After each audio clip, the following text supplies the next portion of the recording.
भारत माता की, भारत माता की, भारत माता की। गुढीपाडव्याच्या आणि नवीन वर्षाच्या आपल्या सर्वांना अतिशय मनपूर्वक शुभेच्छा।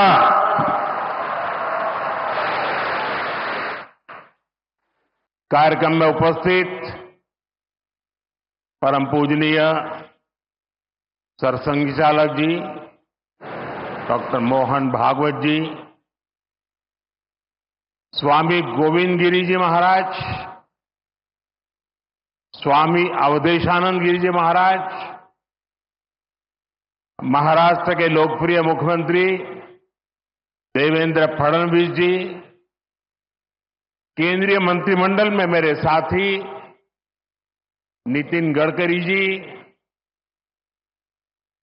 डॉक्टर अविनाश चंद्र अग्निहोत्री जी, अन्य महानुभाव और उपस्थित सभी वरिष्ठ साथी, राष्ट्र यज्ञ के इस पावन अनुष्ठान में आज मुझे यहां आने का सौभाग्य मिला है। आज चैत्र शुक्ल प्रतिपदा का ये दिन बहुत विशेष है। आज से नवरात्रि का पवित्र पर्व शुरू हो रहा है। देश के अलग अलग कोनों में आज गुड़ी पड़वा, उगादी और नवरेह का त्योहार भी मनाया जा रहा है। आज भगवान झूलेलाल जी और गुरु अंगद देव जी का अवतरण दिवस भी है।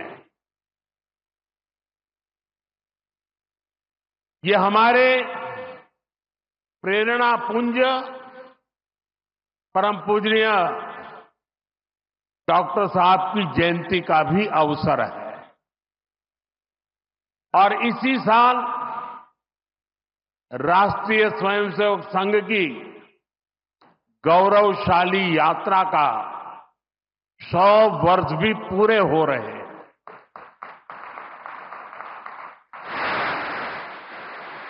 आज इस अवसर पर मुझे स्मृति मंदिर जाकर पूज्य डॉक्टर साहब और पूज्य गुरुजी को श्रद्धांजलि अर्पित करने का सौभाग्य मिला। साथियों, इसी कालखंड में हमने हमारे संविधान के 75 वर्ष का उत्सव भी मनाया है। अगले ही महीने संविधान निर्माता बाबा साहब आंबेडकर जी की जयंती भी है। आज मैंने दीक्षा भूमि पर बाबा साहब को नमन किया है, उनका आशीर्वाद लिया है। मैं इन विभूतियों को नमन करते हुए देशवासियों को नवरात्रि और सभी पर्वों की बहुत बहुत बधाई देता हूं। साथियों, संघ सेवा के इस पवित्र तीर्थ नागपुर में आज हम एक पुण्य संकल्प के विस्तार के साक्षी बन रहे हैं। अभी हमने माधव नेत्रालय के कुल गीत में सुना, अध्यात्म, ज्ञान, गौरव, गुरुता का ये अद्भुत विद्यालय, मानवता रत यह सेवा मंदिर, कण कण में देवालय। माधव नेत्रालय एक ऐसा संस्थान है जो अनेक दशकों से पूज्य गुरु जी के आदर्शों पर लाखों लोगों की सेवा कर रहा है। लोगों के जीवन में रोशनी लौटी है। आज उसके नए परिसर का शिलान्यास हुआ है। अब इस नए परिसर के बाद इन सेवा कार्यों को और ज्यादा गति मिलेगी। इससे हजारों नए लोगों के जीवन में प्रकाश फैलेगा, उनके जीवन का अंधकार भी दूर होगा। मैं इस सेवा कार्य के लिए माधव नेत्रालय से जुड़े सभी लोगों को उनकी कार्य की, उनके सेवा भाव की सराहना करता हूं और मेरी तरफ से अनेक अनेक शुभकामनाएं देता हूं। साथियों, लाल किले से मैंने सबके प्रयास की बात कही थी। आज स्वास्थ्य के क्षेत्र में देश जिस तरह काम कर रहा है, माधव नेत्रालय उन प्रयासों को बढ़ा रहा है। देश के सभी नागरिकों को बेहतर स्वास्थ्य सुविधाएं मिले, यह हमारी प्राथमिकता है। देश में गरीब से गरीब को भी अच्छे से अच्छा इलाज मिले। कोई भी देशवासी जीवन जीने की गरिमा से वंचित न रहे।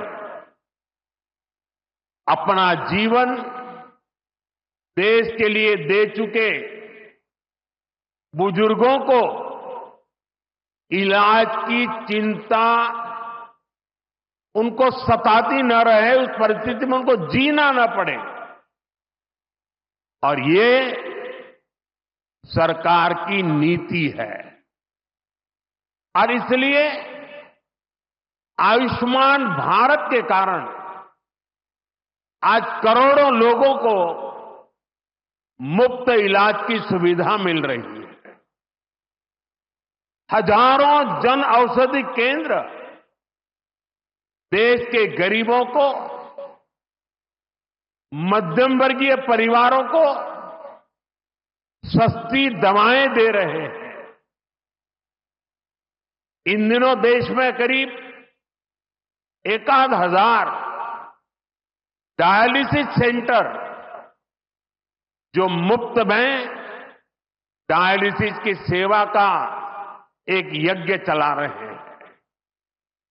इससे देशवासियों के हजारों करोड़ रुपए बच रहे हैं। उनको स्वास्थ्य लाभ हो रहा है।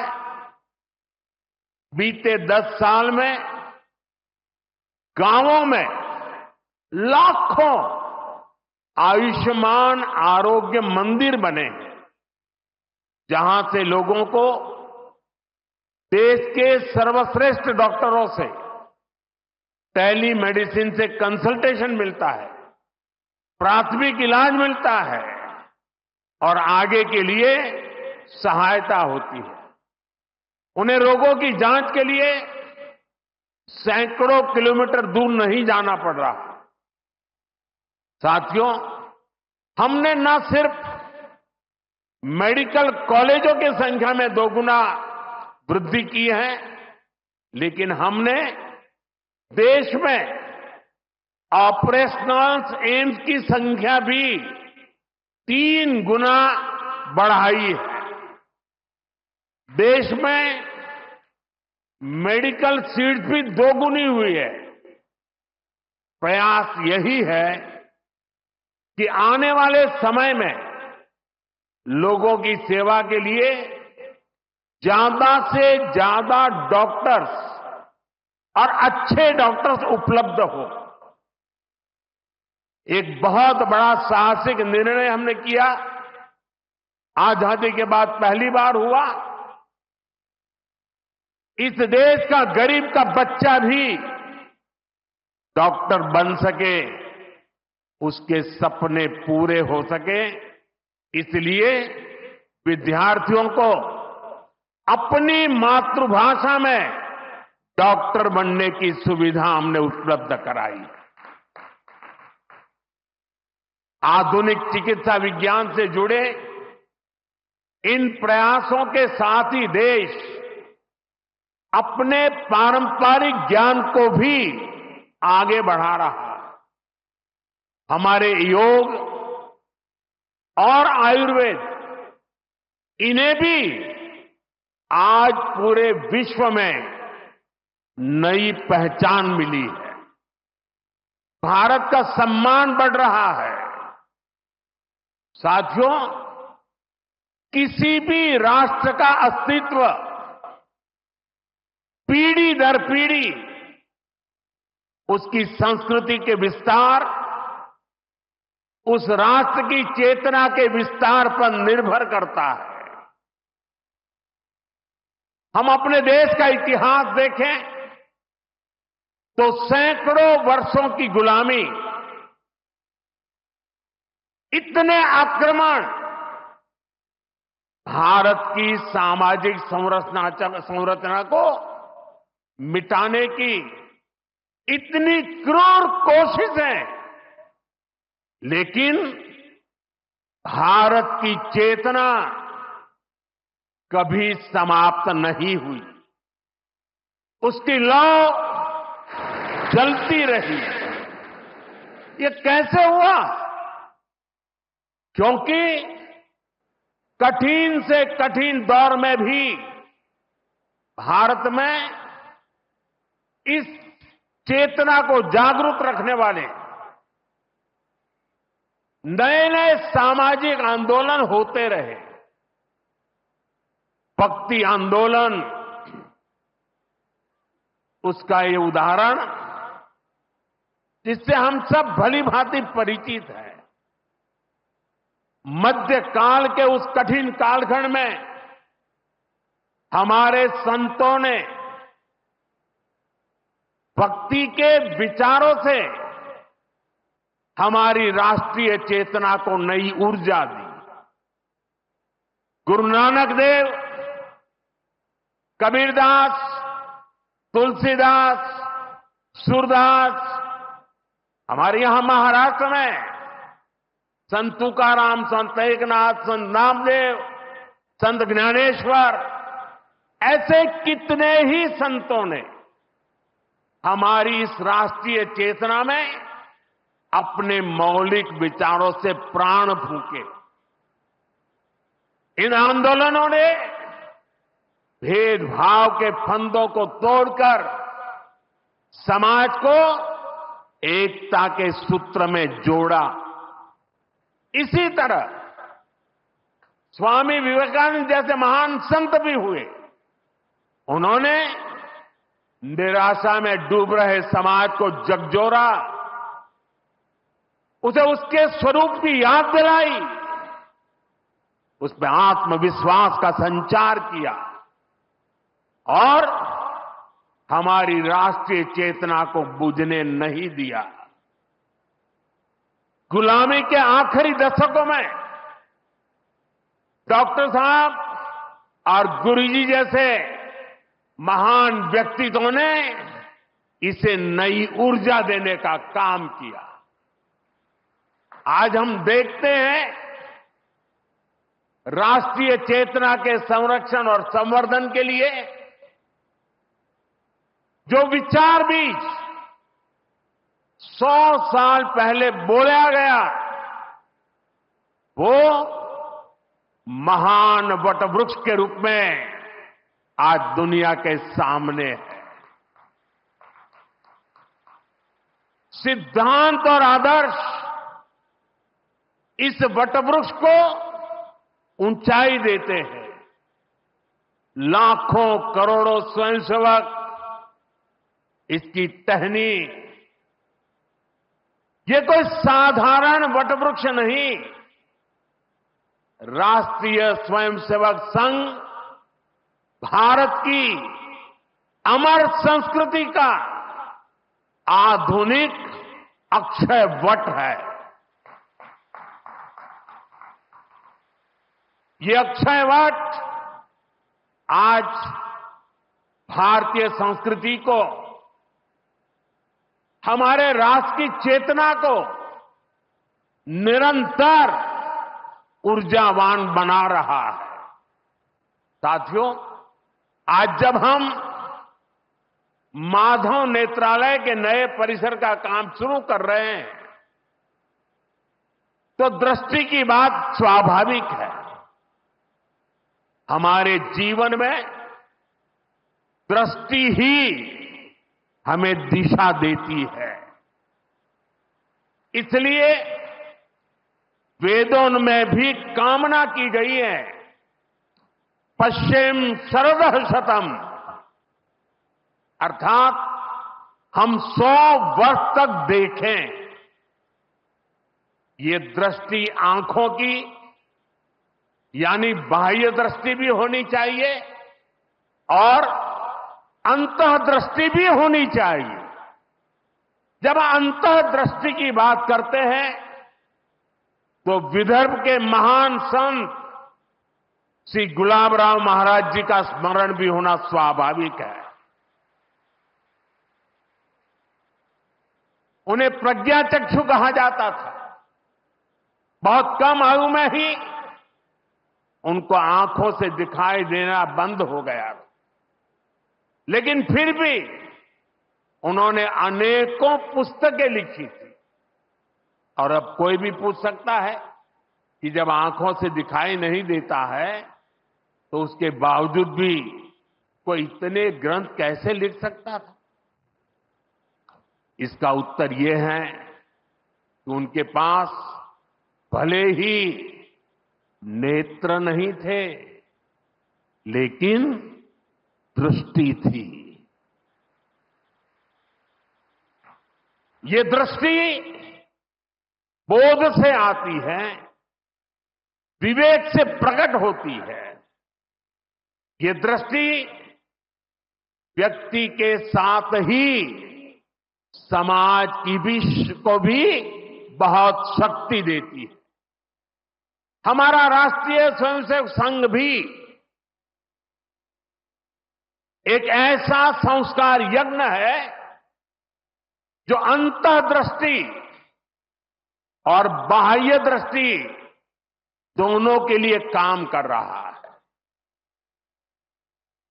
बाह्य दृष्टि के रूप में हम माधव नेत्रालय को देखते हैं और अंतर्दृष्टि ने संघ को सेवा का पर्याय बना दिया है। साथियों, हमारे यहां कहा गया है, परोपकाराय फलन्ति वृक्षाः, परोपकाराय वहन्ति नद्यः, परोपकाराय दुहन्ति गावः, परोपकारार्थमिदं शरीरम। हमारा शरीर परोपकार के लिए ही है, सेवा के लिए ही है। और जब ये सेवा संस्कारों में आ जाती है तो सेवा ही साधना बन जाती है। यही साधना तो हर एक स्वयंसेवक के जीवन की प्राणवायु होती है। ये सेवा संस्कार, ये साधना, ये प्राणवायु पीढ़ी दर पीढ़ी हर स्वयंसेवक को तप तपस्या के लिए प्रेरित कर रही है। ये सेवा साधना हर स्वयंसेवक को निरंतर गतिमान रखती है, उसे कभी थकने नहीं देती, कभी रुकने नहीं देती। पूज्य गुरुजी अक्सर कहा करते थे, जीवन की अवधि का नहीं, उसके उपयोगिता का महत्व होता है। हम देव से देश और राम से राष्ट्र के जीवन मंत्र लेकर के चले, अपना कर्तव्य निभाते चलते हैं। और इसलिए हम देखते हैं, बड़ा छोटा कैसा भी काम हो, कोई भी कार्य क्षेत्र हो, सीमावर्ती गांव हो, पहाड़ी क्षेत्र हो, वन क्षेत्र हो, संघ के स्वयंसेवक निस्वार्थ भाव से कार्य करते रहते हैं। कहीं कोई वनवासी कल्याण आश्रम के कामों को उसको अपना ध्येय बना करके जुटा हुआ है, कहीं कोई एकल विद्यालय के माध्यम से आदिवासी बच्चों को पढ़ा रहा है, कहीं कोई सांस्कृतिक जागरण के मिशन में लगा हुआ है, कहीं कोई सेवा भारती से जुड़कर गरीबों वंचितों की सेवा कर रहा है। अभी हमने प्रयाग में महाकुंभ में देखा, वहां नेत्र कुंभ में कैसे स्वयंसेवकों ने लाखों लोगों की मदद की। यानी जहां सेवा कार्य वहां स्वयं सेवक। कहीं कोई आपदा आ जाए, बाढ़ की तबाही हो या भूकंप की विभीषिका हो, स्वयंसेवक एक अनुशासित सिपाही की तरह तुरंत मौके पर पहुंचते हैं। कोई अपनी परेशानी नहीं देखता, अपनी पीड़ा नहीं देखता, बस सेवा भावना से हम काम में जुट जाते हैं। हमारे तो हृदय में बसा है, सेवा है अग्निकुंड समीधा सम हम चले, देह महासागर में सरित रूप हम मिले। साथियों, एक बार एक इंटरव्यू में परमपूज्य गुरुजी से पूछा गया कि वो संघ को सर्वव्यापी क्यों कहते हैं। गुरुजी का उत्तर बहुत ही प्रेरणादायी था। उन्होंने संघ की तुलना प्रकाश से की थी, उजाले से की थी। उन्होंने कहा कि प्रकाश सर्वव्यापी होता है, वो खुद ही अकेले सारे कार्य भले न करे, लेकिन अंधेरे को दूर करके वो दूसरों को कार्य करने का रास्ता दिखा देता है। गुरुजी की ये सीख हमारे लिए जीवन मंत्र है। हमें प्रकाश बनकर अंधेरा दूर करना है, बाधाएं मिटानी है, रास्ता बनाना है। उस भाव को हम जीवन भर सुनते रहें, हर कोई कम अधिक मात्रा में जीने का प्रयास करता रहा। मैं नहीं, तुम, अहम नहीं, वयम, इदम राष्ट्राय, इदम न मम। साथियों, जब प्रयासों के दौरान जब मैं नहीं, हम का ध्यान होता है, जब राष्ट्र प्रथम की भावना सर्वोपरि होती है, जब नीतियों में, निर्णयों में देश के लोगों का हित ही सबसे बड़ा होता है, तो सर्वत्र उसका प्रभाव भी और प्रकाश भी नजर आता है। विकसित भारत के लिए सबसे जरूरी है कि हम उन बेड़ियों को तोड़े जिनमें देश उलझा हुआ था। आज हम देख रहे हैं भारत कैसे गुलामी की मानसिकता को छोड़कर आगे बढ़ रहा है। गुलामी की निशानियों को जिस हीन भावना में 70 वर्षों से डोया जा रहा था, उनकी जगह अब राष्ट्रीय गौरव के नए अध्याय लिखे जा रहे हैं। वो अंग्रेजी कानून जिन्हें भारत के लोगों को नीचा दिखाने के लिए बनाया गया था, देश ने उन्हें बदल दिया है। गुलामी की सोच से बनी दंड संहिता की जगह अब भारतीय न्याय संहिता लागू हुई है। हमारे लोकतंत्र के प्रांगण में अब राजपथ नहीं, कर्तव्य पथ है। हमारी नौसेना के ध्वज में भी गुलामी का चिन्ह छपा हुआ था, उसकी जगह अब नौसेना के ध्वज पर छत्रपति शिवाजी महाराज का प्रतीक लहरा रहा है।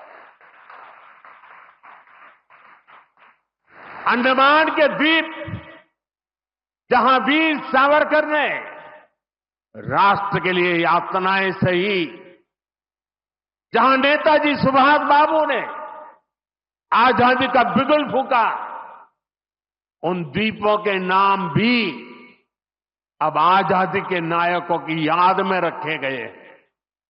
साथियों, वसुधैव कुटुंबकम का हमारा मंत्र आज विश्व के कोने कोने में पहुंच रहा है और दुनिया इसे हमारे कार्यों में भी देख रही है, महसूस कर रही है। जब कोविड जैसी महामारी आती है तो भारत विश्व को परिवार मानकर वैक्सीन उपलब्ध करवाता है। दुनिया में कहीं भी प्राकृतिक आपदा हो, भारत पूरे मनोयोग से सेवा के लिए खड़ा होता है। अभी आपने कल ही देखा है, म्यांमार में इतना बड़ा भूकंप आया है। भारत ऑपरेशन ब्रह्मा के तहत वहां के लोगों की मदद के लिए सबसे पहले पहुंच गया है। जब तुर्की में भूकंप आया, जब नेपाल में भूकंप आया, जब मालदीव्स में पानी का संकट आया, भारत ने मदद करने में घड़ी भर की भी देर नहीं की। युद्ध जैसे हालातों में हम दूसरे देशों से नागरिकों को भी सुरक्षित निकाल करके लाते हैं। दुनिया देख रही है, भारत आज जब प्रगति कर रहा है तो पूरे ग्लोबल साउथ की आवाज भी बन रहा है। विश्व बंधु की ये भावना हमारे ही संस्कारों का विस्तार है। साथियों, आज भारत की सबसे बड़ी पूंजी हमारा युवा है और हम देखते हैं आज भारत का युवा इतने कॉन्फिडेंस से भरा हुआ, उसकी रिस्क टेकिंग कैपेसिटी पहले के मुकाबले कई गुना बढ़ गई है। वो नए नए इनोवेशन कर रहा है, स्टार्टअप्स की दुनिया में अपना परचम लहरा रहा है और सबसे बड़ी बात, आज के भारत का युवा अपनी विरासत पर गर्व करते हुए अपनी संस्कृति पर गर्व करते हुए चल रहा है। अभी हमने प्रयागराज महाकुंभ में देखा, आज की युवा पीढ़ी लाखों करोड़ों की संख्या में महाकुंभ में पहुंची और इस सनातन परंपरा से जुड़कर गौरव से भर उठी। आज भारत का युवा देश की जरूरतों को ध्यान में रखते हुए काम कर रहा है। भारत के युवाओं ने मेक इन इंडिया को सफल बनाया है। भारत का युवा लोकल के लिए वोकल हुआ है, एक जज्बा बना है। हमें देश के लिए जीना है, देश के लिए कुछ करना है। खेल के मैदान से लेकर अंतरिक्ष की ऊंचाई तक राष्ट्र निर्माण की भावना से ओतप्रोत हमारे युवा आगे बढ़ रहे हैं, आगे चलते ही जा रहे हैं। यही युवा 2047 के जब आजादी के 100 साल होंगे, विकसित भारत के लक्ष्य की ध्वजा थामे हुए है। और मुझे विश्वास है, संगठन, समर्पण और सेवा की ये त्रिवेणी विकसित भारत की यात्रा को निरंतर ऊर्जा देती रहेगी, दिशा देती रहेगी। संघ का इतने वर्षों का परिश्रम फलीभूत हो रहा है। संघ की इतने वर्षों की तपस्या विकसित भारत का एक नया अध्याय लिख रही है। साथियों, जब संघ की स्थापना हुई तब भारत की हालत भी अलग थी और हालात भी अलग था। 1925 से लेकर 1947 तक वो समय संघर्ष का समय था। आजादी का बड़ा लक्ष्य देश के सामने था। आज संघ की 100 वर्षों की यात्रा के बाद देश फिर एक अहम पड़ाव पर है। 2025 से 2047 तक ये महत्वपूर्ण कालखंड, इस कालखंड में एक बार फिर बड़े लक्ष्य हमारे सामने। कभी पूज्य गुरुजी ने एक पत्र में लिखा था, मैं अपने भव्य राष्ट्र प्रसाद की नींव में एक छोटा सा पत्थर बनकर रहना चाहता हूं। हमें सेवा के अपने संकल्प को हमेशा प्रज्वलित रखना है। हमें अपने परिश्रम को बनाए रखना है। हमें विकसित भारत के स्वप्न को साकार करना है। और जैसा मैंने अयोध्या में प्रभु श्री राम के मंदिर के नवनिर्माण पर कहा था, हमें अगले 1000 वर्षों के सशक्त भारत की नींव भी रखनी है।